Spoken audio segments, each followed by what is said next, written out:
I wanted to ask you about the extinction countdown. You've been doing that Yeah, for takes. How long have you been doing it, and tell us how you've done it.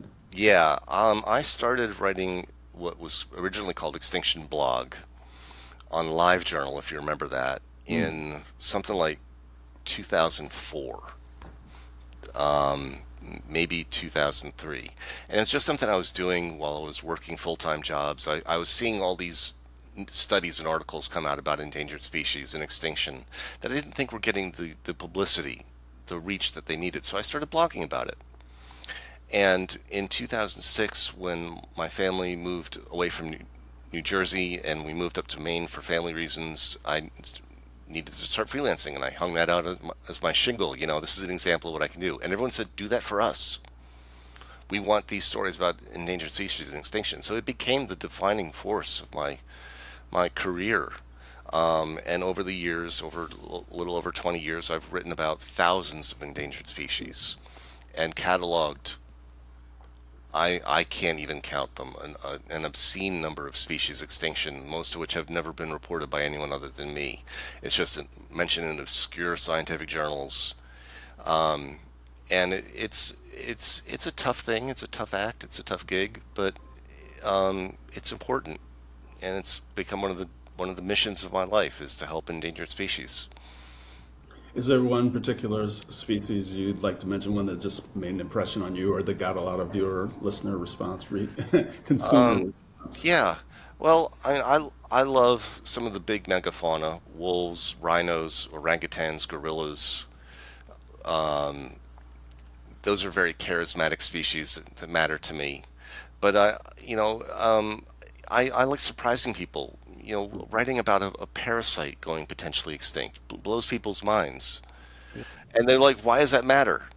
But if a species has 1,000 members of the species and 100 of them carry the parasite, that means that parasite is more at risk than the species they host on. Hmm. And a parasite doesn't. It's got this bad rap. You know, you The think worst, I would say. yeah, yeah. Honestly. It's feeding on someone, but Mhm. in a legitimate, healthy ecosystem, there's no. Both species are thriving. If a species is healthy and it has healthy species, that's a sign of balance in the ecosystem. And if the parasite dies, that's the canary in the coal mine that something's wrong that's going to affect the species that it hosts on. So it, it I like being able to talk about species that matter to people culturally, like the green sea turtle in Hawaii. I like to talk about species people think are okay because they're everywhere in popular culture, like giraffes. Most people don't realize that giraffes are in terrible, terrible shape. Mm. Or lions, they're crammed into these tiny, tiny territories, and But they're they not. made it to Broadway. Come on. Yeah, Hey, yeah, but Lev, do you have a favorite extinct animal? Well, I mean, just growing up here in the Pacific Northwest, there's always the talk about the salmon.